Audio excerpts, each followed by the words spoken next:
Welcome back, Shotmaker podcast listeners. This week we are joined by Vanessa Fraser, who is a professional distance runner. She signed a professional contract with Nike in 2018 and joined the Bowerman Track Club, where she has since lowered her 5,000-meter personal best to 14 minutes and 48 seconds. She came back from a bilateral Achilles surgery in 2020 and became a finalist in the 2021 Olympic trials in the 5,000-meter. In this episode, we dive deep into mindset, comeback strategies, and what facilitates a growth mindset versus a fixed mindset. There are so many fascinating tie-ins to business in this episode and emphasizes that getting better is just the journey. Hello, Shotmaker listeners. I am so excited for today's episode because we are joined by Vanessa Fraser, who is a distance runner. And thank you so much, Vanessa, for joining us. Thanks for having me. So distance running. First, let's talk about what that is. So most of our listeners are, hospitality business owners, so we might not know a lot about the distance running sport. So can you share that with us? So I'm a professional track athlete. I primarily focus on the 5K and the 10K, so the longest distance that are on the track. I'm part of the Nike Bowerman Track Club, which has athletes that run anything from the 800 meters, so kind of middle distance, all the way up to the marathon. And, one of the first questions that people ask me as a distance runner is, have you ever run a marathon? And no, I have not yet, but one day I would like to, and maybe even be really competitive in that distance. But that normally favors slightly older athletes. So right now I'm still on the track doing the 5K and the 10K. I ran track and cross country at Stanford collegiately for 5 years. And then in 2018, I signed a professional contract with Nike. So how it works coming out of college is they're pretty much every shoe brand that you could think of sponsors professional runners and track athletes. And then oftentimes there are teams associated with those brands, but in order to join the team, you have to get sponsored by the brand first. So first I signed a Nike contract, and then I joined the Bowerman Track Club, which is based in Portland, Oregon at Nike headquarters.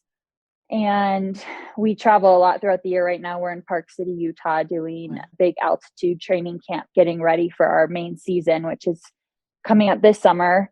So we're kind of all over the place throughout the year, but technically headquartered right at Nike in Oregon. And yeah, it's been 4 years with the group, which is crazy how fast the last few years have flown by, but it's been an incredible experience. The reason why I joined the Bowerman Track Club was its reputation for having some of the best distance runners in the world, and something that I always kind of did in my life and in my career was following the best of the best and trying to surround myself with the best, because I know that's how we ultimately can reach our potential. So yeah. Wow.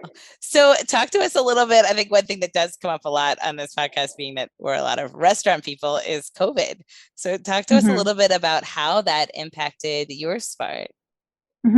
So it was really crazy timing for me in particular, and in some ways very lucky and in some ways very unlucky on the timing. Of course, the Tokyo Olympics were supposed to happen in 2020, and those were postponed a year to 2021. And in February of 2020, literally a few weeks before COVID kind of hit the United States, I had a huge breakthrough race where I ran 14:48 in the 5K, which at the time was the 7th fastest 5K for a female in US history. And put me in the conversation to really be a contender to make the Olympic team. And at this point, the Olympics are still on. We don't know what's about to happen. So I'm about 4 months out from the Olympic trials after having this huge breakthrough, thinking like, this Olympic dream could really become a reality. And something I've been dealing with for a few years at that point was chronic pain in both of my heels and Achilles.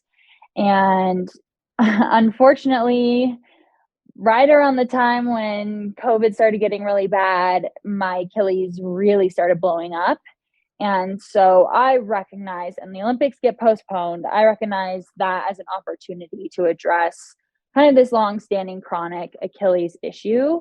And I decided to go ahead and try to get surgery. But at the time, it was really hard because all the elective procedures Oh, were that's shut down. right. So I was, kind of just waiting, whichever state was going to open up first, I was going to go to that state for the surgery because, I guess anything, but for an athlete, especially in distance running, a year is not that much time. So I wanted as much time as I could have to recover and try to bounce back for the Olympic trials. So I felt like I was in a huge rush, even though it was still a year out. And I ultimately found an amazing surgeon in Arizona who begrudgingly agreed to do both of my Achilles at the same time, which was massively risky. But at the same time, again, timeline, I wanted to maximize that, kind of down period during the pandemic and also give myself my best shot at coming back in time for the Olympic trials and being pain-free. Because I had been training through excruciating pain for, a few years at that point. So it's still kind of amazing that I was still able to have that breakthrough race. But at the same time, I was a ticking time bomb in terms of like the pain that I was in. And that just wasn't going to be sustainable. So in some ways, it was a blessing because I was able to address that Achilles pain and I had a successful procedure. I came back and I'm able to train and race and run pain-free, which is honestly, the most important thing, I think. But at the same time, I kind of missed this really sweet spot window where for whatever reason, like the stars were aligning for my running. I was, on top of the world performance-wise. And I raced at the Olympic trials last summer, which was a huge feat in and of itself. I made the finals in the 5K and I ended up placing 13th. The top 3 make the team. So I was quite a ways off that initial goal of making the team. So it was bittersweet in the sense that I felt like I missed that window where I was really on top.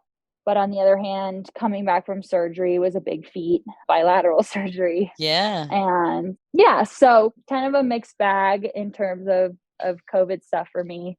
But ultimately, I made the most of it. No, that's a great story. And what a fantastic comeback to be able to come back from that surgery. So talk us through a little bit about, the importance of mindset in running, right? I think as business owners, we talk a lot about the fact that it's important to be ready every day and important to be, your best every day. But in running, I mean, there's no, you can't not be your best every day, right? Like we can kind of get away with it on the business side, but you can't. So talk to us about how you get your mind ready for, an event every day. Right. Yeah. Running is so objective. It's the time on the clock is how fast you are on that day. And there's no hiding because it is an individual sport, like you're used to with golf too. It's like you cannot hide and lean on strong teammates to help you get through, a game or something because it's just pretty much you out there. So, that can definitely be a high pressure situation. And especially, competing at the highest level and competing at the Olympic trials where something is so big on the line. And mindset is everything. And I wish I could say I had it all figured out, but it's a constant work in progress for me. And it's like constantly evolving as I have new challenges that come up, and new competitors that come up. And it's just like always keeping you on your toes. So I wish I could say I have the secret of how to be, perfectly confident all the time.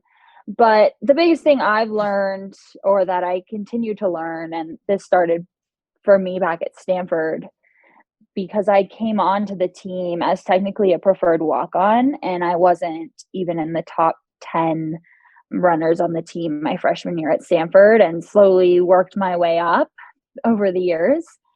And there's a few things at play, right? Like as a runner and most athletes, you have to be able to put in consistent training and stay mostly injury free. And you have to have some level of talent and genetic ability. Like that does come into play a little bit. Yes, I would think so. But then of course, I think the other piece would be the mindset, and they're all equally important. But the mindset piece for me was huge in kind of developing a growth mindset versus a fixed mindset, which, comes out of Stanford. Professor Carol Dweck coined those terms. And for me, it was like, okay, even in the top 10 on my team as a freshman, that doesn't mean that I can't one day, become one of the fastest runners in the country. And I didn't necessarily even believe that far at the time, but just I continued to believe that I could keep getting better and that I could keep kind of working my way up through the ranks over the years. And having somebody else believe in me first was actually really key. And for me, that was my head coach, who was never shy to express his belief in me and kind of push me to imagine what was possible for myself and push me to kind of keep raising the bar on myself and keep reimagining new possibilities and new goals.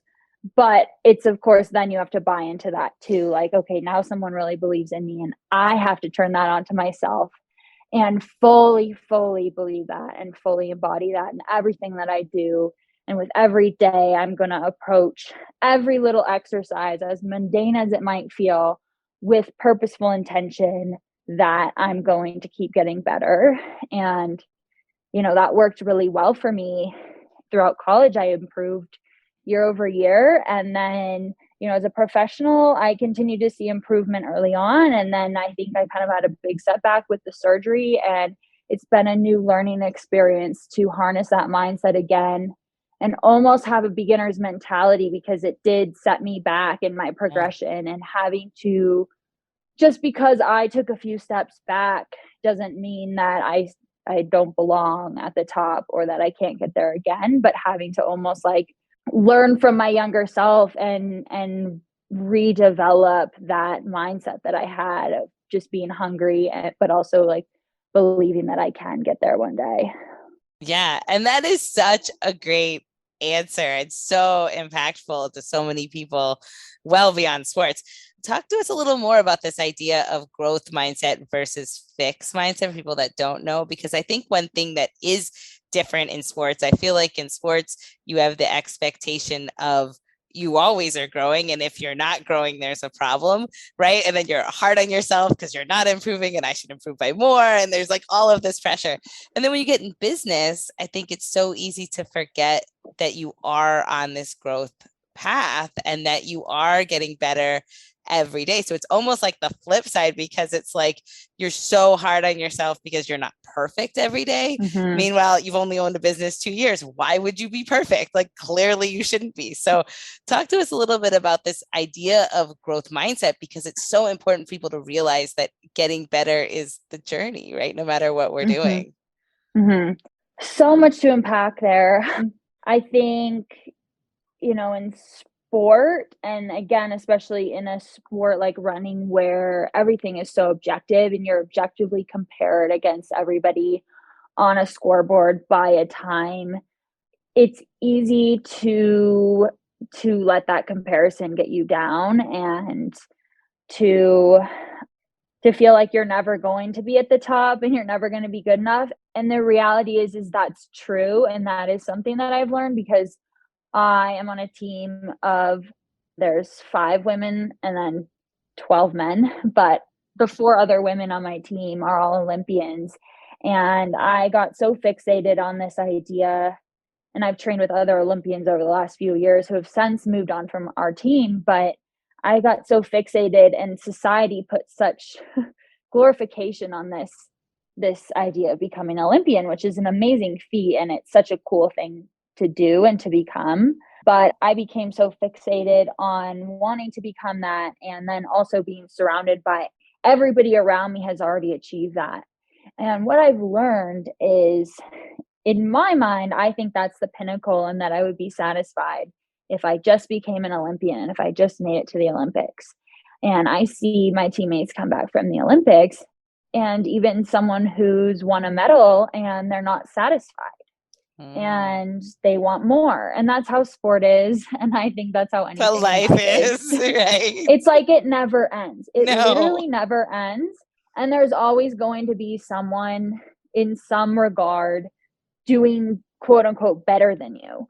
But as soon as you realize that like it's never going to end and you're never going to be satisfied if you keep wanting the next thing, I think that unlocks a lot of potential opportunity for yourself to really stop and celebrate every milestone. And that's something that I really learned through injury, is even like the littlest things, the littlest steps of progress, to really stop and celebrate that and enjoy that. And I think that helps further growth mindset, because it allows you to get kind of that interim reward, and even like neurochemically getting a hit of dopamine by stopping and recognizing what you've done so far, celebrating that moment, as little as it may feel or seem.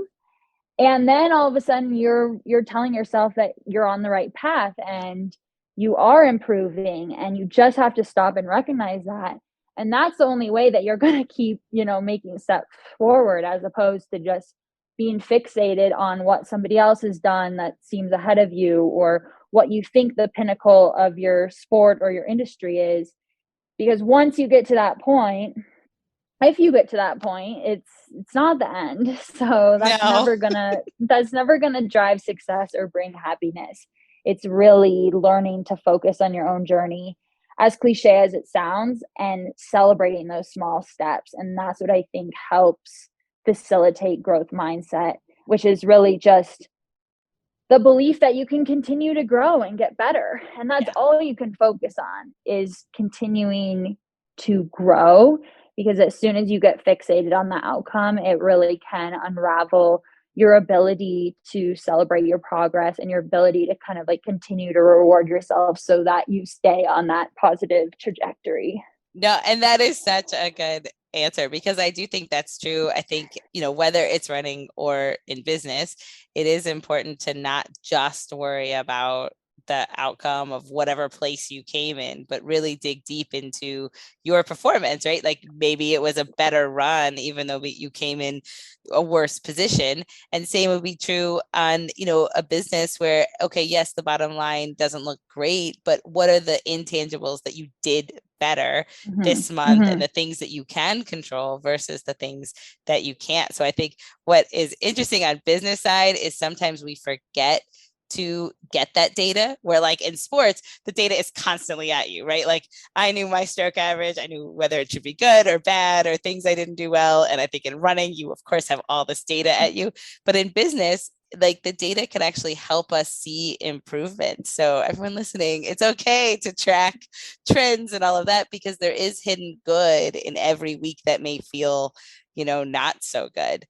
So I think those are fantastic answers. So the other thing that you touched on, which I loved, was the idea of believing eyes. Because I think I was the same way, where like you have a coach who believes in you even before you believe in you. And then it's like, oh my God, like he sees this like thing in me that I didn't even know I had. And then you go and go perform at that level. But on the flip side, I think what would be interesting is, what are some of the things that he told you? Because even people listening who maybe are leading a team, I think sometimes, especially now where people are stressed and there's inflation and it's, kind of not a fun time to be a business owner, but, it's important to see good things in other people and still build our team. So what are some of the ways that he got your great performance out of you?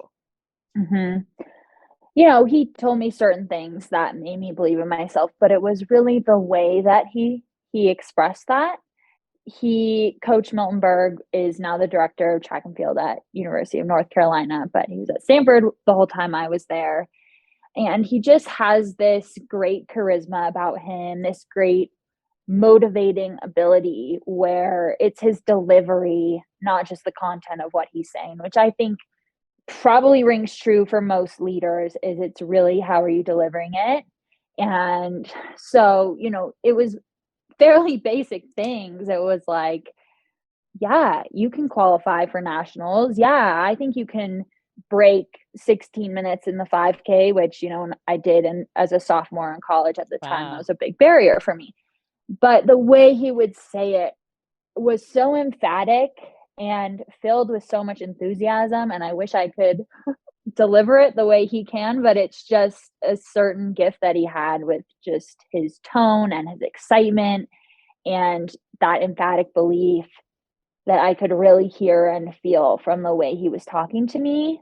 And I also just vividly remember how I would feel walking away from his office after having a meeting. So, normally we'd check in one-on-one every week or two. I'd go into his office and we'd chat about goals and my progression and where things were at and how to get better. I'm always somebody just like looking for all the little ways that I can get a little bit better. And I would normally walk away from those meetings just with this extra pep in my step. I could literally feel kind of excitement flooded through my limbs and had this new voice in my head being like, yeah, I actually do think I can do this. Like, this is actually a real possibility. And I think that's the most powerful thing. What he was saying wasn't anything special, but it was how he said it and how he made me feel leaving those conversations. Yeah, which is so true. And I think hearing that on the other side, I think a lot of our listeners, again, you're a leader of, 50-person staff and you're frustrated and you're, overworked. But I think we forget the power of our messaging and how you can turn a new hire in your business, just like a freshman on your team, into this great athlete, right? So on one hand, he could have turned around and been like, I wish I had, the number one runner in the world right now, or you can develop it on your team and grab the potential out of the people that are on your team. And I think that is such a great lesson as a leader, because so many times it's like, well, I need to find someone who knows how to do this, instead of thinking maybe I should teach them how to do this, right? And then we'll be a better team. So it is such a valuable lesson, and so good to hear it from, the other side of that. So, going back to, competitions and where you are now, what are some of the, next things on your horizon? You talked about your season this year. What does that look like?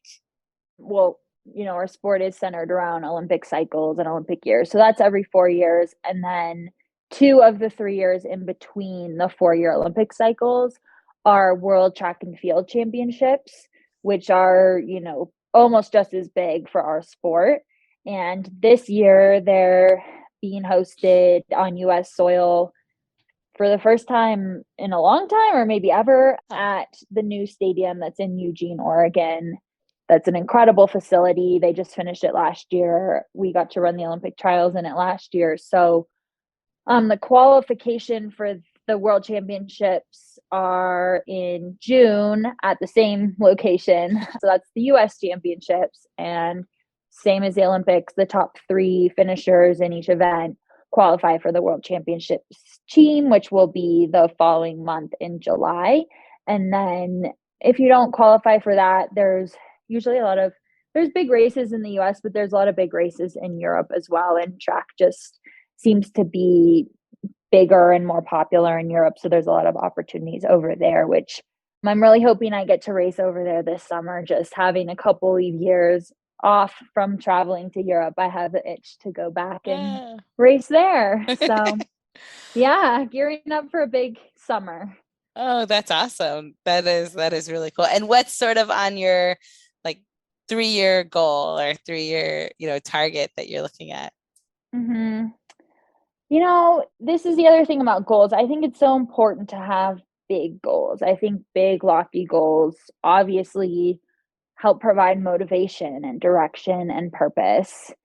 And I still have big goals, but I think I've become a little more hesitant, after my experience last summer, to get too fixated on certain outcome goals. So it's a fine balance of, I think, having a dream, but not putting too much importance on that. And rather, the beauty of running is we have these objective times that show us if we're getting better or not. So I think I've become more focused on, I want to keep getting better. I want to see how fast I can run, whether that's in the 10K, the 5K, moving up to the half marathon or the marathon, keep challenging myself, keep exploring my potential, and keep, trying to shave off seconds would be kind of like the main way that I think about it. Of course, given that we had a shorter Olympic cycle this time around with the postponement of Tokyo, Paris Olympics are only 2 years away. So of course that's a dream on the horizon.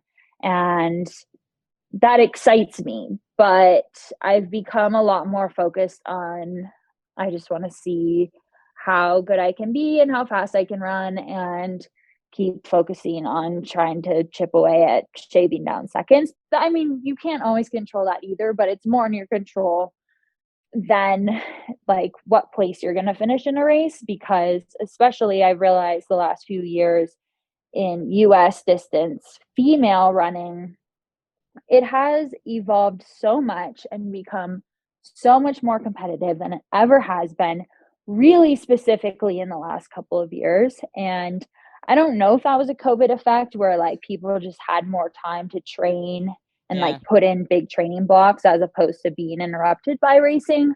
I'm not sure, but it's exploding, which is really exciting and cool to have that, to see the sport moving forward in the US. But at the same time, it just makes you realize like you really can't control your competition, and you really can only focus on being as good as you can be. And I don't have control of whether or not I'm going to finish top 3 at the Olympic trials. So, figuring out how to balance the big dream with realistic goals, tangible goals, and kind of juggling all those different things. And that is such an applicable answer to people who are not runners as well, especially because of the last 2 years. I think, one thing, being in sports world is there are so many business people who have gone through such similar stories to you. I mean, not with the physical pain, right? But emotional pain of your dream has been challenged. You didn't know if you'd be able to come back. You didn't know what that would look like. You come back to a fundamentally different environment than what you left for no fault of your own, right? And all of a sudden, I think you're 100% right that it's like you're almost, it's like I don't want to put a label on something because everything is different now. So I really have to kind of reassess where I am, what I can do, find my potential, which I think is true for every business owner too. And maybe those old things that we thought our target was are different now, but it doesn't mean that it's worse, right? It's just finding that hidden potential in all of us and pushing ourselves to that next level without being worried about it's not the same as I thought it was going to be 4 years ago. And I think that's such a powerful message. So I hope everybody listening remembers that we've all been through that. But if we can, we'll all find our potential, right? It's all out there. It's just being okay with where we are and pushing ourselves every day to get better. You've given such amazing answers. So I cannot thank you enough for joining us today. So where can people find you if they want to follow you and, learn about your sport? I'm mostly just on Instagram at Vanessa Fraser, and our team has an account as well, Bowerman TC. So you can follow all the amazing, inspiring athletes that I get to train with and work with every day as well. That is awesome. Well, I will definitely be following you, because one thing I did not add is your last name, Fraser, was my maiden name, which is so cool. So I'm already a fan, but thank you so much again. It's been a pleasure talking to you, and we wish you nothing but the best. Thank you so much.